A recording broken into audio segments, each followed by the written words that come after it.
Olá, gente querida do coração verde e amarelo, mais um Jornal Foco do Brasil, compromisso com a verdade. E queremos saber, gente, de qual lugar maravilhoso do Brasil ou do mundo você assiste esta edição do Jornal Foco do Brasil. Conte, deixe sua opinião, seu comentário, participe do chat ao vivo e veja se o sino de notificações está ativado. Vamos agora às notícias desta edição. O presidente Jair Bolsonaro demonstrou preocupação com a situação de grande parte das famílias brasileiras com a problemática, o problema causado pela pandemia.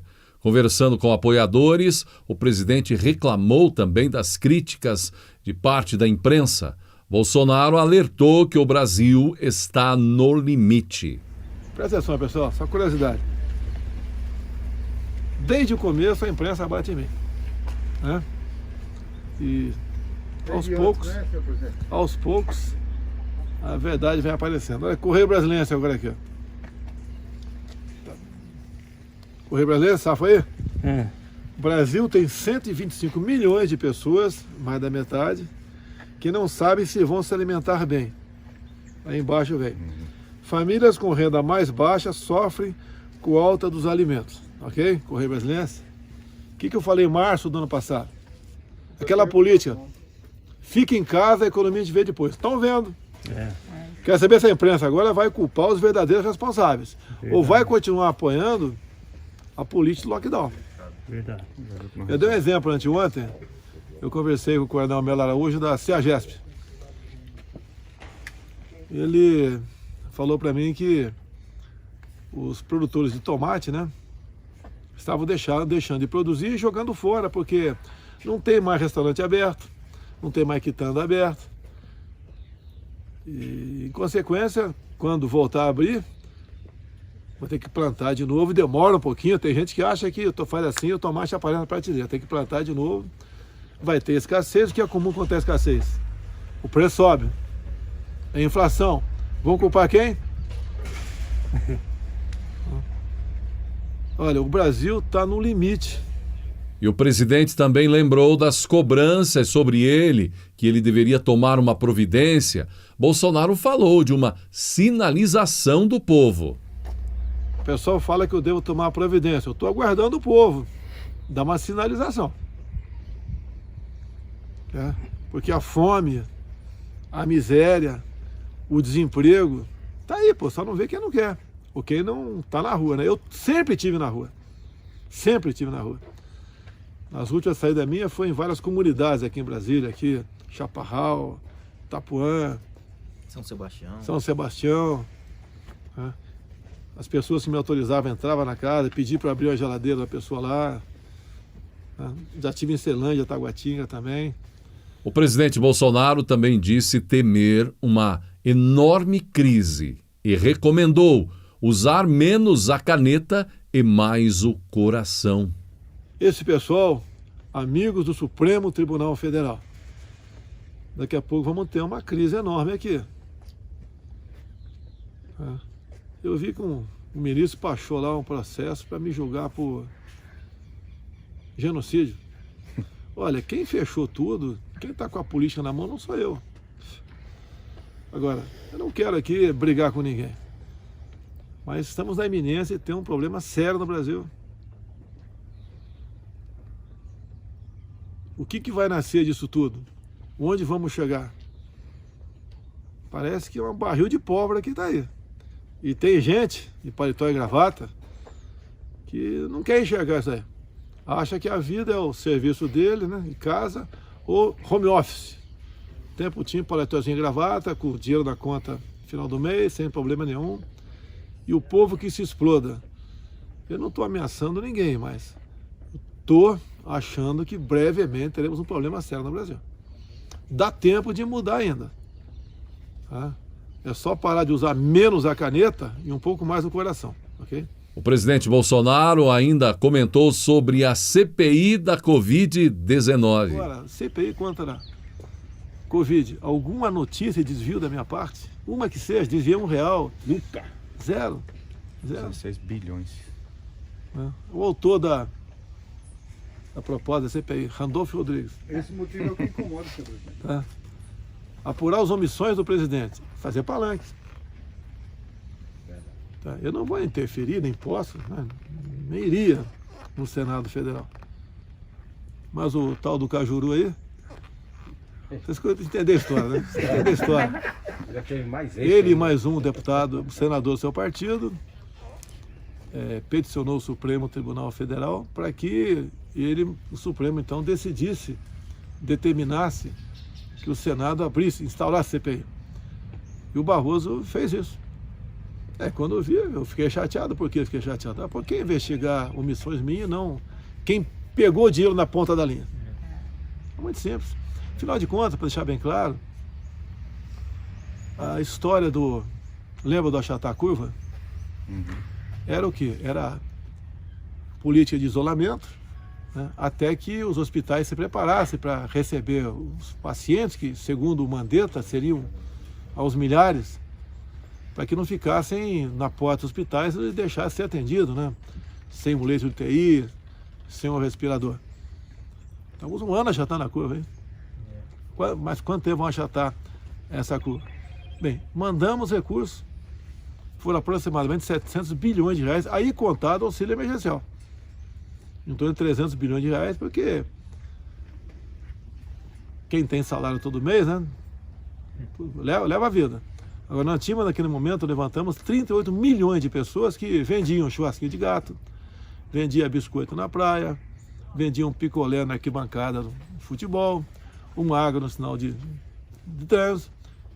E essas pessoas, quase a grande maioria, né, trabalha de manhã para comer de noite. Esse pessoal ficou sem nada. Daí nós implementamos o maior projeto social do mundo, né? Foram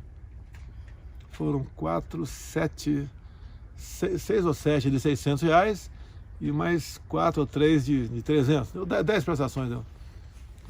Então conseguimos atender este pessoal aí. Agora, mandamos recursos. Fizeram hospitais de campanhas aí maravilhosos. Inclusive do Rio de Janeiro, acredite, o Galchão. Um dos hospitais do Rio de Janeiro, para jardinagem, foram 25 milhões de reais. Para jardinagem. Você morrendo, o povo aí numa situação complicada, né? O cara gastou 25 milhões com jardinagem. Foi caçado lá o governador. Tem outro está afastado, outro está sendo processado. Não são todos, né? Foi a minoria, mas fizeram a festa. Nós temos atualmente, não tenho o número exato aqui, mais de 100 operações da PF em cima desse pessoal. Mais de 100 mandatos de busca e apreensão. Mais de 100 prisões preventivas. Você quer me investigar, pô? É o grande motivo de boa parte dos brasileiros acreditar que o presidente Bolsonaro fez o que pôde e que os problemas aconteceram no fim da linha. Foi porque foi no fim da linha que a corrupção na pandemia afastou até governadores e gerou escândalos de corrupção na área da saúde. Após mais de um ano da Covid-19, estados e municípios registraram diversos casos de fraudes na compra de produtos médicos, né? E isso não tem perdão para o brasileiro. Com os gastos emergenciais por estados e municípios durante a pandemia da Covid-19, investigações por suspeita de corrupção na compra de produtos médicos, respiradores, muitas investigações foram feitas, afastando até 2 governadores e envolvendo políticos em denúncias e pedidos de afastamento de autoridades. É por isso que foi aplaudida essa união dos 2 requerimentos apresentados por parlamentares. O Senado formou uma única comissão que, além de investigar a gestão federal, também tratará de repasses de verbas federais para estados e municípios. A CPI da Covid-19, mais uma vez confirmada agora também pelo plenário da Corte. Teve caso de compra de respiradores em loja de vinho. Segundo o levantamento da CGU, a Controladoria Geral da União, divulgado em dezembro ainda de 2020, 140 milhões podem ter sido desviados de verbas do governo federal durante a pandemia. Não por agentes federais ou pelo governo federal, mas lá na ponta, quando o dinheiro chegou nos estados e nos municípios. Evidentemente, como o próprio presidente falou, não em todos. Mas houve corrupção. Em 44 operações que envolveram 1,2 bilhão de reais, a CGU já identificou um prejuízo certo de pelo menos 19 milhões. Comprovado já. Veja agora que a Justiça confiscou aí 2 milhões de reais do governador do Pará e mais 10 por suspeitas de desvios de dinheiro no combate à pandemia de coronavírus no estado. E aí, gente? Vamos se preparando, porque a cobra vai fumar, e é nos estados e nos municípios. Mas tem gente que não gostou. O governador tucano, João Dória, não está satisfeito com a ideia da Comissão Parlamentar de Inquérito da Pandemia em investigar estados e municípios. Em entrevista ao jornal O Estadão, Dória criticou esse cenário e colocou a culpa toda no governo Bolsonaro. É mais uma farsa do governo Bolsonaro, que não tem coragem de assumir responsabilidade e quer transferir seus graves erros e equívocos na pandemia para governadores e prefeitos, disse o governador do estado que mais teve mortes na pandemia e que mais restringiu a liberdade da população até aqui. A propósito, São Paulo sozinho está arrebentando com os dados da Covid-19 no Brasil em relação às perdas de vidas. O estado de São Paulo ultrapassou a marca de 2.000 mortes em 24 horas nesta quarta-feira, dia 14. Foram registrados 2.095 óbitos. A média móvel também é a mais alta já alcançada, é de 1.005 mortes por dia nos últimos 7 dias. Ao invés de Brasil, São Paulo, assustando o país e o mundo. E um dos motivos que o brasileiro acredita que em muitos lugares a pandemia foi aproveitada para a corrupção é a liberação de compras sem licitação. E, gente, tem mais. A maioria dos senadores deu sinal verde ao projeto de lei que permite ao poder público contratar produtos e serviços sem licitação para o enfrentamento do coronavírus. A medida havia sido autorizada em 2020, porém perdeu a validade em dezembro do ano passado. Agora, os parlamentares decidiram que os acordos assinados diretamente entre União, os estados, os municípios e empresas vão durar até 6 meses. No entanto, poderão ser prorrogados por períodos sucessivos enquanto durar a epidemia. O PL ainda precisa do aval da Câmara dos Deputados e do presidente da República, Jair Bolsonaro. Vale lembrar que a medida foi utilizada no ano passado por prefeitos e governadores que aproveitaram o estado de calamidade de modo a embolsar dinheiro destinado à luta contra a Covid-19. Sem licitação, houve superfaturamento de preços de respiradores e até de leitos de UTI. A safadeza ficou conhecida como Covidão.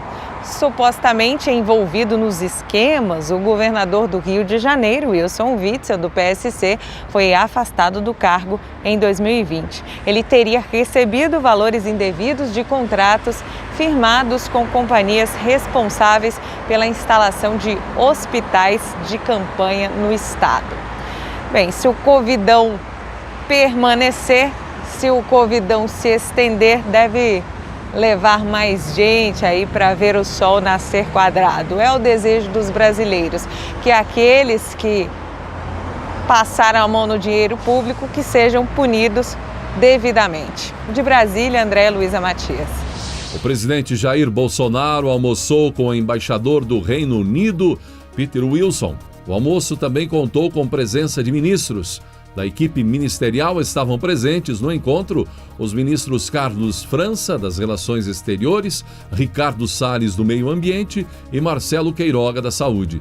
A lista de presentes também incluiu o secretário especial para Assuntos Estratégicos, o Flávio Rocha, e o deputado federal Eduardo Bolsonaro. Desde que assumiu o cargo, o ministro da Saúde tem se reunido com embaixadores em prol das negociações para a compra de vacinas e insumos. Já o ministro Salles também intensificou, nos últimos dias, a agenda de reuniões com representantes internacionais, tendo conversado com os embaixadores da Alemanha e Estados Unidos, além do ministro do Meio Ambiente do Japão. Em dezembro do ano passado, o presidente Bolsonaro afirmou que Salles representaria o Brasil na 26ª Conferência do Clima. O evento é organizado pelo governo do Reino Unido e ocorrerá em novembro na Escócia. Depois da reunião do Comitê da Coordenação Nacional para Enfrentamento da Pandemia da Covid-19, nesta quarta-feira, dia 14, o ministro da Saúde, Marcelo Queiroga, anunciou a criação de uma Secretaria Extraordinária de Enfrentamento à Covid-19 dentro do Ministério da Saúde, que será coordenada pela enfermeira Franciele Fontana, servidora de carreira da pasta. Escolhemos uma funcionária de carreira para prestigiar a carreira pública, para fortalecer os quadros do Ministério da Saúde, explicou o ministro. Atualmente, a enfermeira é coordenadora do Programa Nacional de Imunização. Segundo o ministro, a escolha dela também sinaliza que o principal foco do governo agora é o fortalecimento da campanha de vacinação. Além disso, o ministro apresentou, ao lado do presidente do Senado, Rodrigo Pacheco, e do deputado Dr. Luizinho, que substituiu o presidente da Câmara, Arthur Lira, os principais pontos discutidos na segunda reunião do comitê. Pacheco reforçou medidas que têm sido realizadas no âmbito do Poder Legislativo, como a aprovação de projetos sobre a aquisição de vacinas pelo setor privado, a concessão de imunidade tributária para a produção de vacinas, que foi aprovado no Senado e tramita na Câmara. O parlamentar sinalizou ao Ministério da Economia sobre a necessidade de se renovar programas de manutenção de empregos e de apoio a micro e pequenas empresas, como o Pronamp. A reunião também debateu a aquisição de insumos e de novas vacinas pelo governo federal, ampliação da residência médica no país e a habilitação de novos leitos de UTI. E o ministro da Saúde, Marcelo Queiroga, informou que a Pfizer vai antecipar para o primeiro semestre a entrega de 2 milhões de doses da vacina contra a Covid-19 para o Brasil. O governo brasileiro, gente, tem um contrato com a farmacêutica para a entrega de 100 milhões de doses até o final do ano. No mês passado, o presidente Jair Bolsonaro se reuniu com o presidente da Pfizer e pediu a antecipação dos imunizantes. Em um primeiro momento, a Pfizer pode liberar, atendendo o pedido do presidente, no fim já deste mês de abril, pelo menos 1 milhão de doses. Serão 15,5 milhões de doses de vacina da Pfizer até junho. Mais uma boa notícia, portanto, na área de vacinas. Senado aprova uso de verbas de saúde por estados e municípios, gente. Mas a matéria ainda precisa de sanção presidencial para ter validade. O projeto de lei complementar estende até o fim deste ano a autorização concedida a estados, Distrito Federal e municípios para utilizar em serviços de saúde verbas remanescentes de anos anteriores dos fundos de saúde. Essas verbas devem ter sido repassadas pelo Ministério da Saúde. Esse projeto altera a Lei Complementar 172 de 2020, que permitiu que cerca de 6 bilhões de reais ociosos ao final de 2019, nas contas dos fundos de saúde de estados, DF e municípios, fossem alocados em ações de enfrentamento da pandemia em 2020. Para o relator da matéria, o senador Esperidião Amin, o projeto é generoso, tendo em vista que os gestores de saúde e assistência social terão mais liberdade para aplicar os recursos que não foram poucos e que sobraram. Isso mostra que 2020 não foi um ano sem recursos, com recursos escassos para a saúde e também para a assistência social brasileira. De Brasília, Fábio Santos. O deputado federal José Carlos Schiavinato, do Partido Progressista do Paraná, Progressistas do Paraná, morreu aos 66 anos por complicações decorrentes da Covid-19. Ele foi o primeiro deputado federal em exercício a falecer por conta da doença. Sua mulher, Marlene de Fátima da Silva Schiavinato, também foi vítima do novo coronavírus há pouco mais de um mês. Arthur Lira, presidente da Câmara, postou: "Com pesar, recebo a informação do falecimento do deputado e colega de partido José Carlos Schiavinato. Estou decretando luto oficial na Câmara dos Deputados. Estão suspensos hoje todos os trabalhos em plenário e nas comissões. Minhas condolências aos familiares neste difícil momento", postou Arthur Lira. E mesmo com a chegada da pandemia, o brasileiro apostou no empreendedorismo. Dados do Serviço de Apoio às Micro e Pequenas Empresas, o SEBRAE, mostram que em 2020 foram abertas mais de 620 mil micro e pequenas empresas em todo o país. Desse total, mais de 530 mil eram microempresas, o que totaliza 85%. E mais de 15% eram empresas de pequeno porte. Os setores onde as microempresas abriram maior número de unidades em 2020 foram serviços combinados de escritório e apoio administrativo. Depois vem comércio varejista de artigos do vestuário e acessórios, seguido de restaurantes e similares. Já o setor onde as pequenas empresas abriram mais estabelecimentos foram serviços combinados de escritório e apoio administrativo, construção de edifícios e comércio varejista de artigos do vestuário e acessórios. De acordo com o SEBRAE Nacional, o resultado evidencia a força do empreendedorismo no Brasil. Com base em dados do governo federal, apurou-se que no ano passado o país criou 3,4 milhões de novas empresas, uma alta de 6% em comparação a 2019, apesar da pandemia de Covid-19. Ao final de 2020, o saldo positivo no país foi de 2,3 milhões de empresas abertas, com destaque para microempreendedores individuais, MEI.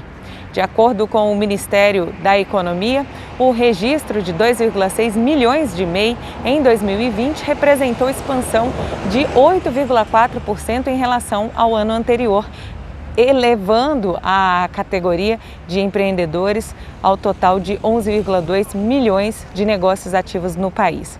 O MEI representa hoje 56,7% das empresas em atividade no Brasil e 79,3% das empresas abertas no ano passado. Os pequenos sobrevivendo apesar da pandemia e apesar dos irresponsáveis que jogam contra os empreendedores no Brasil. De Brasília, Andréia Luiza Matias. O Brasil bateu recorde na aplicação de doses de vacinas contra a Covid-19. Foi nesta terça-feira, dia 13, de acordo com a plataforma independente vacinabrasil.org, foram aplicadas 1.225.396 doses. Agora o Brasil contabiliza 32.310.602 doses administradas nos brasileiros, sendo 24.498.000 primeiras doses e 7.812.000 segundas doses das vacinas adquiridas pelo governo federal. O Ministério da Saúde já disponibilizou aos estados um total de 47.862.856 o número de doses de imunizantes contra o coronavírus, das quais 32,3 milhões foram efetivamente aplicadas. O Brasil continua ostentando a posição de quinto país que mais aplica vacinas em sua população, ficando atrás apenas dos 4 grandes produtores de imunizantes: Estados Unidos, China, Índia e Reino Unido. É importante saber, o Brasil inclusive está bem à frente da Europa no quesito vacinação. Câmara aprova que medidas protetivas sejam registradas nos sistemas de informações das polícias civil e militar. O projeto que determina o registro das medidas protetivas decretadas pelo juiz a favor de mulheres vítimas de violência foi aprovado na Câmara dos Deputados. A matéria segue para o Senado. A autora da proposta, a deputada Flávia Moraes, afirmou que, mesmo com o avanço da legislação brasileira, ainda há grandes desafios, como o atendimento especializado às vítimas, ainda muito deficitário, e a necessidade de agilidade na condução e informação do andamento do processo. Esse acesso imediato de policiais às medidas protetivas concedidas pelos juízes possibilita a adoção de ações especializadas no atendimento à vítima de violência. Quando se fala em medidas que protejam as mulheres brasileiras, lembramos, é claro, de imediato da Lei Maria da Penha. Sancionada em 7 de agosto de 2006, a lei define, entre outras aplicações, a punição adequada aos agressores. A legislação foi criada para reduzir os casos de violência doméstica contra mulheres. Em virtude das subnotificações, os números oficiais não refletem a realidade dos casos no país, ou seja, existem episódios de violência que não entram nas estatísticas oficiais. Para tentar reverter esse quadro, o Ministério da Mulher, da Família e dos Direitos Humanos tem o aplicativo Direitos Humanos Brasil, um canal de denúncia online via site da ouvidoria e outro canal via aplicativo Telegram. De Brasília, Fábio Santos. Agora, gente, qual é a do Datena, hein? Ora, ele liga para o presidente, na maior intimidade, coloca o presidente já no ar, ele liga já no ar no seu programa na Band. Ora, ele detona Bolsonaro. Agora, repercutindo ainda as palavras do apresentador José Luiz Datena, quando comentou essa notícia do Cajuru e a gravação que Cajuru fez da conversa com Bolsonaro. Então, Cajuru liga para o presidente da República, grava o áudio, solta o áudio e Datena usa a Rede Nacional de TV para atacar o presidente. Datena afirmou que foi o presidente que agrediu a democracia, fazendo uma análise ali daquela conversa que não era para nem nunca ter vindo a público. Foi mais uma coisa tipo aquela famosa reunião de ministros, não é, que veio a público e no fim a opinião pública foi pró-Bolsonaro, porque não tinha nada demais. Vai entender aí o caso do Datena. Parece que até ele tem ligação, amizade, algo assim com Cajuru. A revista Isto É foi condenada pelo Tribunal de Justiça de São Paulo a pagar uma indenização de R$40 mil por danos morais ao filósofo e escritor Olavo de Carvalho. O processo foi ajuizado após o veículo publicar a matéria Generais sob ataque. Na manchete, Olavo é chamado de imbecil. De acordo com o relator do caso, o desembargador Antônio Carlos Matias Coutro, o periódico tem 72 horas para excluir as ofensas sob pena de multa diária de R$1.000, limitada a R$30 mil. Na visão do magistrado, que foi acompanhado pelos demais integrantes da 5ª Câmara de Direito Privado do TJSP, a revista teve a intenção de ridicularizar o escritor. A imagem veiculada na capa da revista ultrapassou qualquer limite crítico, teve uma conotação de agressão à honra e à imagem do professor Olavo de Carvalho, afirmou em nota oficial o advogado João Mansur, que representou Olavo de Carvalho. A revista Isto É afirmou à Justiça que a caricatura do escritor foi editada de forma irônica e defendeu que o uso da palavra imbecil foi uma referência ao principal livro do filósofo, O Imbecil Coletivo. A justificativa, no entanto, foi rejeitada pelos juízes que avaliaram o caso.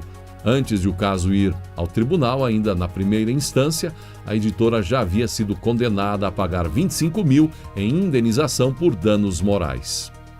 Mas era só o que faltava, gente. No meio desse rebuliço que vivemos, agora uma notícia confirmada pelo Pentágono. Correu o mundo a notícia. O Pentágono confirmou a veracidade de vídeos que mostram objetos voadores não identificados, OVNIs, no céu da Califórnia, nos Estados Unidos.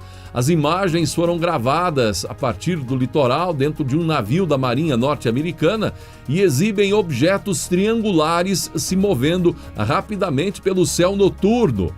Elas foram captadas por câmeras de sistema infravermelho. Inicialmente, os 3 vídeos foram mantidos em sigilo, mas em abril de 2020 foram disponibilizados pelo órgão. Em uma das gravações pode-se ouvir a reação dos que estavam presentes, que parecem assustados. Um deles pergunta se o objeto voador poderia ser uma espécie de drone.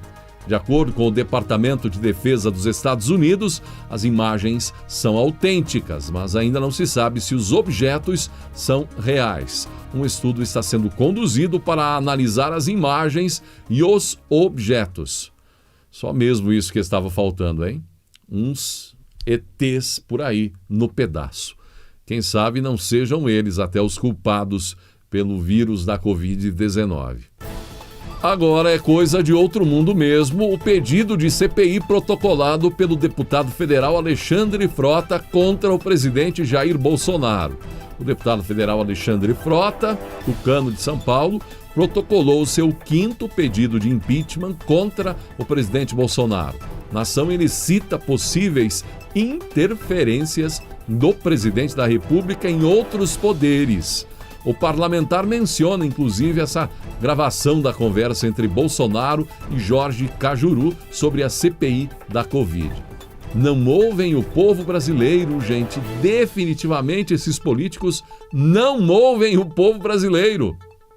Pois se ouvissem, iriam perceber que o povo brasileiro sabe bem quem interfere em quem.